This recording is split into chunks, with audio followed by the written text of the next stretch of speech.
O Estatuto da Criança e do Adolescente, o ECA, que completa 25 anos no dia 13 de julho, e também o projeto Ciranda Cirandinha, que tem o objetivo de mostrar novos caminhos para crianças abrigadas em instituições de acolhimento, são os principais destaques do Brasil Justiça desta semana.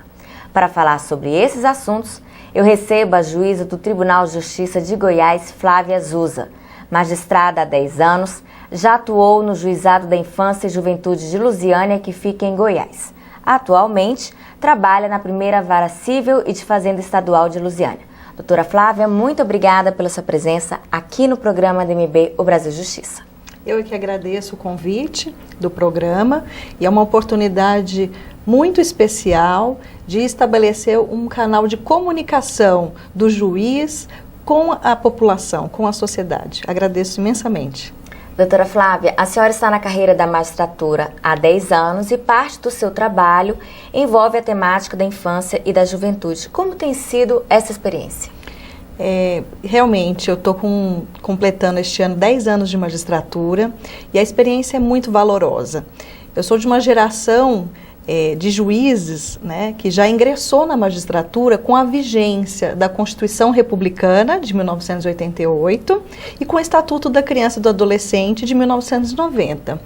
Esse arcabouço jurídico, essa legislação, ela foi implantada em nosso país no momento de redemocratização do nosso país.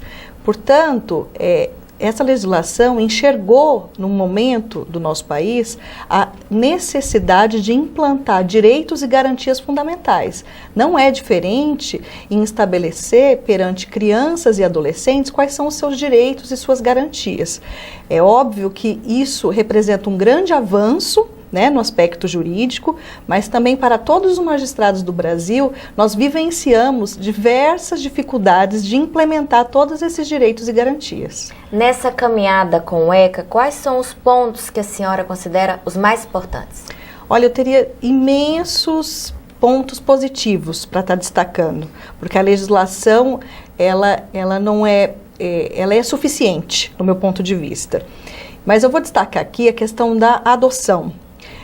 Na nossa legislação atual, e eu me refiro ao ECA, a adoção ela foi vista como ponto de partida, não para resolver um problema social, mas ela foi vista como o reconhecimento do direito da criança e do adolescente em ter uma família.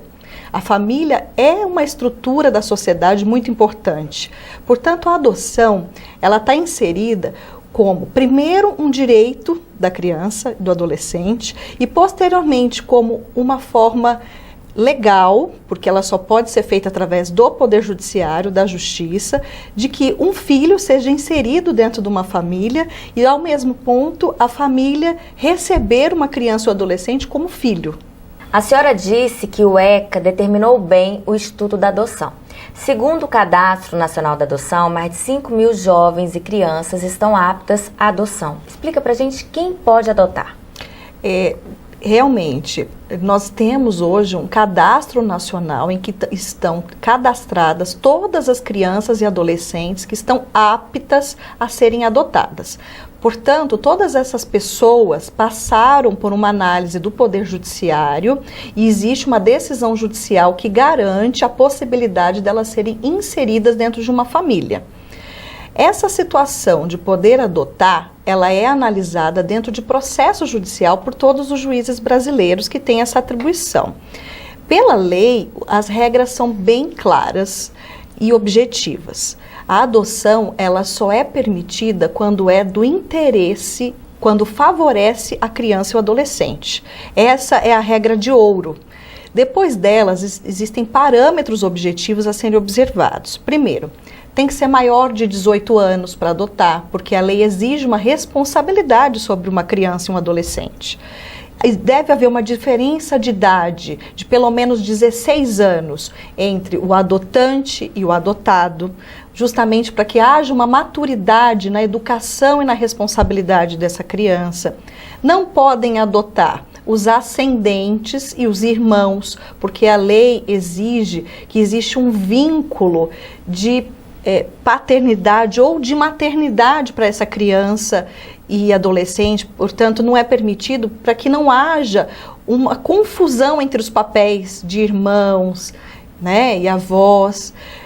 Outras regras são levadas em consideração de aptidão para ser um pai ou uma mãe de uma criança. Hoje nós sabemos que existem diversos modelos de família no Brasil. E não é a condição social ou a sua opção sexual que determina se ele pode ou não pode ser um bom pai ou uma boa mãe. Na verdade, nós temos uma equipe multidisciplinar que sempre trabalha ao lado do juiz, com psicólogos, com assistentes sociais, que fazem inclusive visitas a essas famílias e dentro de um processo de habilitação dos casais interessados, vai dizer ao juiz, através de parecer técnico, se aquelas pessoas estão habilitadas ou não para adotar. Findado esse processo, existe uma lista de todas as pessoas interessadas, sejam elas solteiras, casadas, mas que se enquadram dentro da possibilidade de aptidão para ser um adotante. E aí, essa lista ela é observada de acordo com o perfil que elas querem de um filho. Então, não significa que ele vai poder escolher aquela criança, muitas vezes apontar qual é a criança que quer ser adotada. Na verdade, o perfil ele é analisado e no cruzamento de perfil de adotante e de adotado é que nós chegamos a esse encontro da adoção entre o adotante e o adotado. Então, a prioridade da adoção do ECA visa o melhor interesse da criança e do adolescente? Como isso funciona na prática? Exatamente. Como eu disse, a regra de ouro é essa. Muitas vezes as pessoas se apresentam como as mais qualificadas para adotar, mas nós vamos avaliar na prática se realmente aquela pessoa não quer preencher um vazio seu, uma solidão, às vezes um casamento em crise. Tudo isso é avaliado por um corpo técnico que trabalha junto com o juiz para verificar se a razão da adoção é um ato de amor, para realmente reconhecer um filho, porque essa é uma decisão definitiva na vida das pessoas. E uma vez adotado, o filho é como se fosse filho natural. Ele não tem distinção nenhuma com relação a uma criança que é gerada. Então, a decisão de adotar é assumir como filho aquele filho que foi gerado por outra pessoa. E muitas vezes as pessoas imaginam uma situação e quando se deparam com os questionamentos, com as visitas da equipe técnica, são surpreendidas. Vou citar aqui, por exemplo, as pessoas muitas vezes não se sentem preparadas para aquele encontro, que é um encontro físico, emocional, muitas vezes, e de alma entre duas pessoas, e muitas vezes se dá dentro de um abrigo, na presença de diversas outras crianças, né? Então, essa questão é acompanhada, né? Seja através do desligamento de uma criança que está num abrigo, ou até mesmo do desligamento de uma criança que está numa família a ser adotada por outra. Muitas vezes a criança não está num abrigo, né? Ela está numa família substituta, numa família, num caráter também provisório. Então, é uma questão delicada. O desligamento ele tem que ser gradativo, né? E muitas vezes permeado por um estágio de convivência, porque a adoção, uma vez efetivada pela justiça, ela é irrevogável. Todas as crianças abrigadas são abandonadas? Não necessariamente, Renata. Eu vou citar aqui a minha experiência de Lusiânia. Lusiânia é uma cidade que está situada no entorno do Distrito Federal. É uma região aqui bem próxima da capital federal, Brasília, né? Uma cidade que está a 50 quilômetros, mas tem diversos problemas sociais. A população dessa localidade não tem uma situação econômica financeira muito abastada, em sua maioria.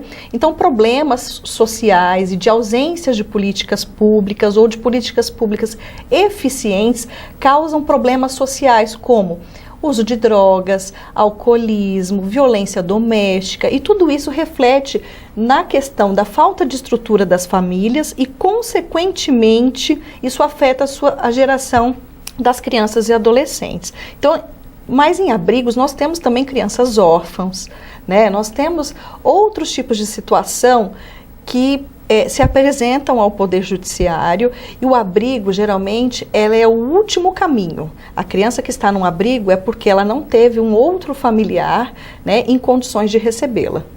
Muito obrigada. No próximo bloco, a juíza do Tribunal de Justiça de Goiás, Flávia Azusa, vai falar sobre o projeto Ciranda Cirandinha, que tem o objetivo de mostrar novos caminhos para crianças abrigadas em instituições de acolhimento.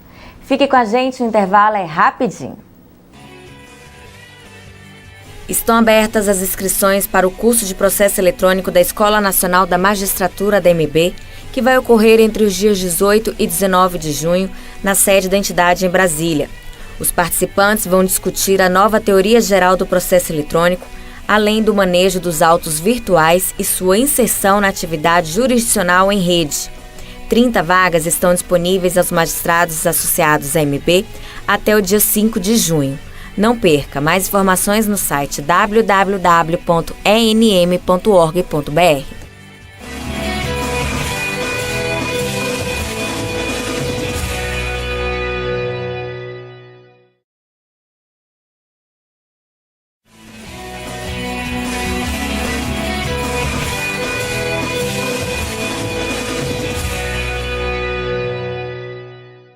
Estamos de volta com o programa da MB, o Brasil Justiça. No primeiro bloco, conversamos sobre o Estatuto da Criança e do Adolescente, o ECA. Agora, a juíza do Tribunal de Justiça de Goiás, Flávia Azusa, vai falar sobre o projeto Ciranda Cirandinha, que tem o objetivo de mostrar novos caminhos para crianças abrigadas em instituições de acolhimento. Doutora Flávia, conta pra gente como é que surgiu a ideia do projeto Ciranda Cirandinha. O projeto Ciranda Cirandinha, ele tem o nome até de uma cantiga popular de criança. E ele surgiu ele nasceu no dia que eu resolvi visitar os abrigos do município de Lusiânia. São 4 abrigos na cidade e um deles foi visitado e onde eu percebi a necessidade de mudança do que eu estava vendo. A situação que eu vi, Renata, naquele dia, era um dia chuvoso, as crianças em férias escolares, todas sentadas num sofá, assim, apertadinha, olhando um programa inadequado de televisão para a idade delas, um público infantil de baixa idade, ociosas, entediadas e sem perspectiva de sonhar, que eu acho que é o mais importante nessa fase da vida, de sonhar com o futuro, de alimentar os seus sonhos. E aí, nesse dia, eu voltei para o fórum, estava acompanhada de uma assessora, chamei a equipe multidisciplinar que trabalha junto com o juiz da infância, e aí, conversando com a psicóloga, assistente social e pedagoga, eu falei, gente, pelo amor de Deus, a gente precisa mudar aquela cena.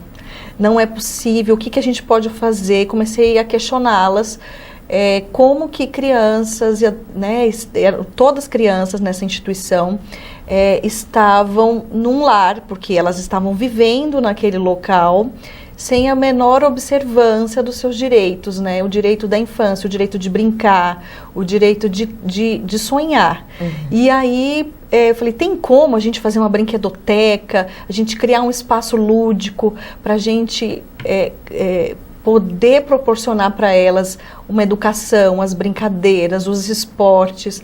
E aí surgiu a ideia inicial do projeto.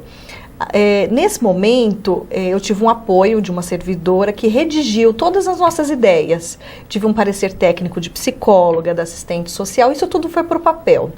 E aí eu determinei que uma servidora pegasse nosso projeto, assinado pelo juiz, né, de iniciativa de um juiz, e visitasse alguns empresários da cidade, as grandes empresas da cidade. E aí, para nossa surpresa, né, nós fomos procurados por grandes empresas e que se mostraram satisfeitos com a proposta do Poder Judiciário e com vontade de ajudar. Uma das pessoas que ajudaram, ele empreitou a obra. É uma obra que foi feita dentro, então, de um abrigo, um anexo de quase 200 metros quadrados, onde ficou contemplada a brinquedoteca, a sala de estudos e a sala de esportes. Essa obra, esse edifício, né, ela foi entregue para o Juizado da Infância e Juventude as chaves, a obra concluída em 3 meses. A empresa empreitou e pagou todo o custo dessa obra. Além disso, nós contamos com outras doações, computadores, todos os brinquedos da brinquedoteca. Os computadores foram doados por uma outra grande empresa, na sala de estudos é toda computadorizada. O governo também ajudou ou não? Sim. Na verdade, houve uma parceria público-privada.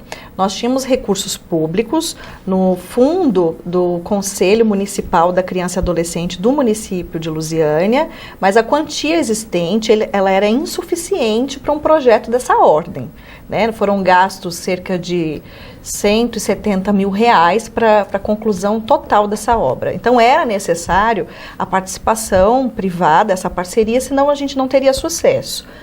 Portanto, nós partimos da ideia inicial com recursos públicos para aparelhamento, mas sabíamos desde o princípio que o projeto só viabilizaria se a gente conseguisse, na iniciativa privada, os recursos financeiros para a construção desse espaço.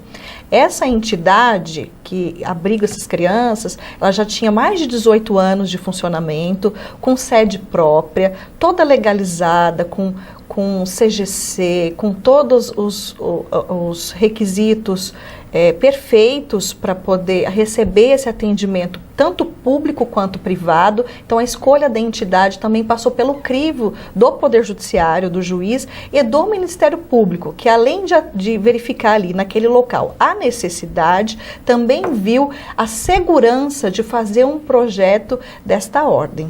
Qual é o público do projeto Ciranda Cirandinha? Na verdade, quando a gente fala assim de público-alvo, eu pensei em vários alvos, vamos assim resumir. Primeiro, eram as crianças que estavam lá naquele momento.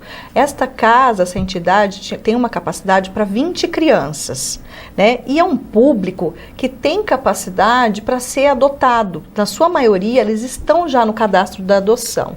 Portanto, eu enxergava, e o Ministério Público também, através da promotora de justiça, a necessidade daquele público de imediato ser atendido por essa oportunidade de ter as brincadeiras, de ter um espaço lúdico, mas não se esgotam nelas. Por quê?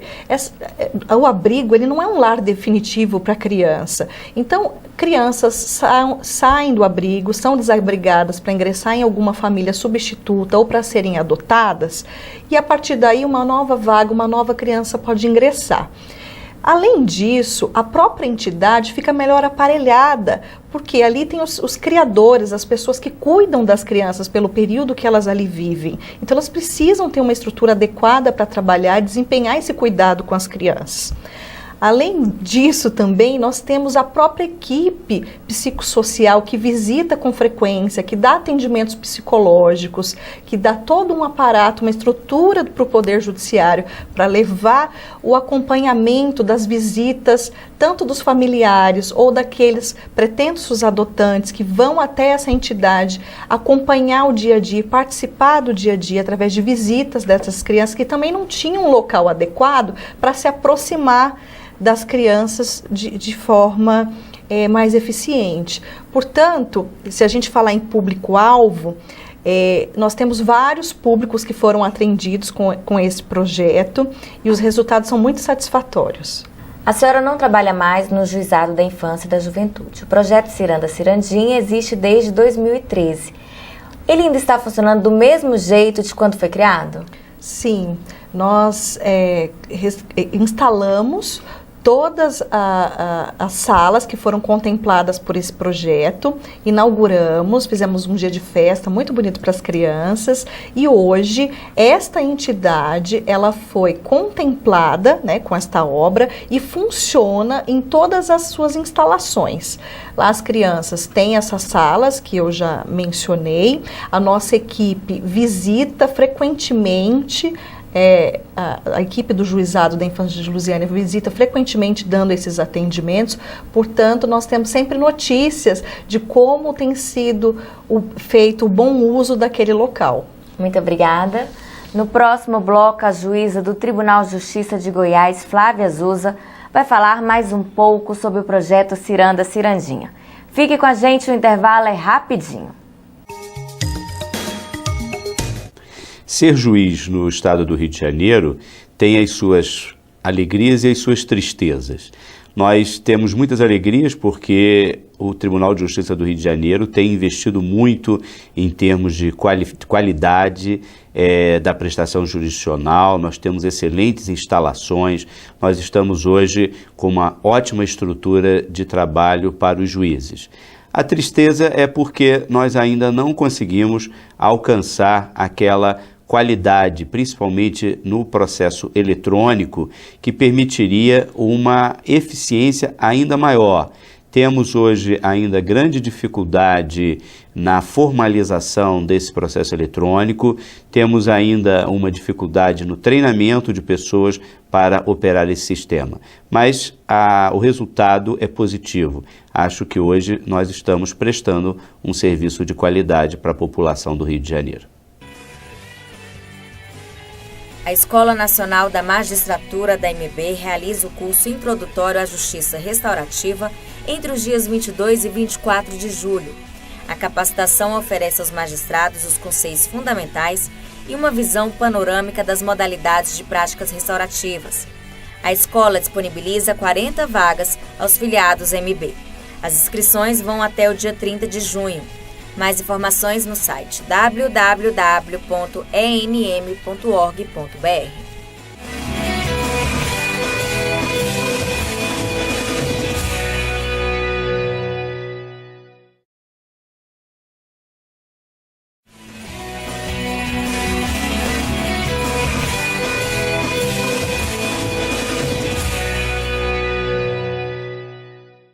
Estamos de volta com o Brasil Justiça. Nos 2 blocos anteriores, conversamos sobre o Estatuto da Criança e do Adolescente ECA, que completa 25 anos no dia 13 de julho.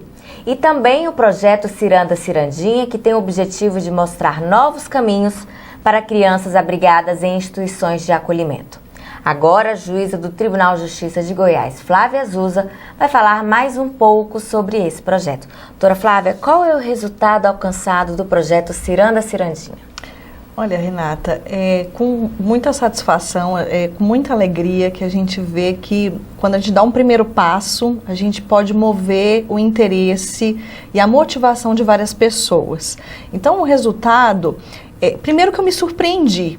Em janeiro eu visitei essa entidade e depois de 9 meses nós inauguramos um espaço dessa magnitude e de resultados fantásticos. Então eu percebo que o juiz ele tem um papel fundamental na sociedade, na sua comunidade onde ele está inserido, e é importante para um juiz da infância que ele receba a comunidade e ele encare os problemas sociais da localidade, saindo do seu gabinete, visitando os lugares que conclamam a justiça que ele deve aplicar. Porque a partir do momento que você se insere nesse contexto, você consegue perceber quais são as reais necessidades e interferir nesse contexto, movimentando, às vezes, um servidor que está ao seu lado, que se vê motivado a trabalhar com mais entusiasmo, até mesmo empresários que podem colaborar de alguma forma. Portanto, eu vejo que na municipalidade, e isso está inserido no contexto constitucional, da ordem jurídica, que os recursos financeiros do município, eles são mais importantes para sanar aquelas dificuldades locais. A gente às vezes pensa em políticas públicas no nível nacional, no nível estadual, mas é ali no município, às vezes com a participação mais efetiva da sociedade que mora no bairro, que consegue enxergar que aquilo tem um resultado positivo, é que vai engrandecer às vezes uma obra social, para cuidar dela e para que ela se torne mais importante no dia de todos. O que representa para a senhora, como juíza, o sucesso do projeto Ciranda Cirandinha? Primeiro, como cidadã, é uma satisfação pessoal imensa, porque a gente vive almejando uma sociedade mais livre, mais solidária, mas a gente às vezes não enxerga as oportunidades que a gente pode transformar a vida de alguém. Isso em qualquer profissão é possível e na de magistrado mais ainda. Então, como juíza, eu vejo que uma grande oportunidade de cuidar do menor abrigado dessa forma, reconhecendo e fazendo valer os seus direitos de brincar, de estudar, de praticar esportes, de modo que um menor abrigado não se torne um menor infrator. Eu sei que os problemas sociais que atingem as famílias brasileiras, elas podem estar em qualquer família, de qualquer grau de escolaridade, de qualquer nível social, né, financeiramente falando. Mas é óbvio que as crianças que estão num abrigo, elas estão numa situação mais vulnerável. Por quê? Porque elas não estão inseridas dentro de uma família estruturada.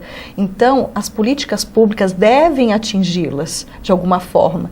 E esse projeto representa a interferência do Estado e também da sociedade. O Estado, através de um juiz e mediante recursos públicos do Fundo Municipal da Criança e do Adolescente, viabilizaram um projeto que é uma iniciativa inédita para o nosso município e também serve de exemplo para dizer como é fácil. É um projeto simples, se for avaliar, não tem um custo muito elevado, mas que ele conseguiu, em tão pouco tempo, mobilizar várias pessoas na comunidade que eu estou inserida, Lusiânia, porque tem a confiança de toda a população. Chegou a hora da gente conhecer no quadro Vida de Juiz um pouco da trajetória dos magistrados. Meu nome é Jaqueline Queruli, eu sou integrante do Tribunal de Justiça do Estado de Mato Grosso e ao ingressar na carreira eu realizei um sonho de contribuir para a distribuição de justiça, para questões sociais. E a dica que eu dou para quem deseja seguir a carreira é estudar incessantemente. Não há outra forma de se obter êxito num concurso da magistratura que não seja foco nos estudos. Agradeço a juíza Flávia Azusa pela entrevista. Eu é que agradeço, Renata, essa oportunidade. Foi muito valoroso para mim poder externar aqui, compartilhar com todo o público do programa a iniciativa, como que é um pouquinho da vida do juiz ao sair do seu gabinete e enfrentar as dificuldades da magistratura e tentar, junto com o apoio da sociedade, né, resolvê-las. Então é com imensa satisfação que eu agradeço a participação no programa. Parabéns pelo seu trabalho. Obrigada. O nosso programa termina aqui. Se você quiser participar ou sugerir algum tema, escreva para o nosso e-mail brasiljustiça@amb.com.br. Muito obrigada pela sua companhia e até o próximo.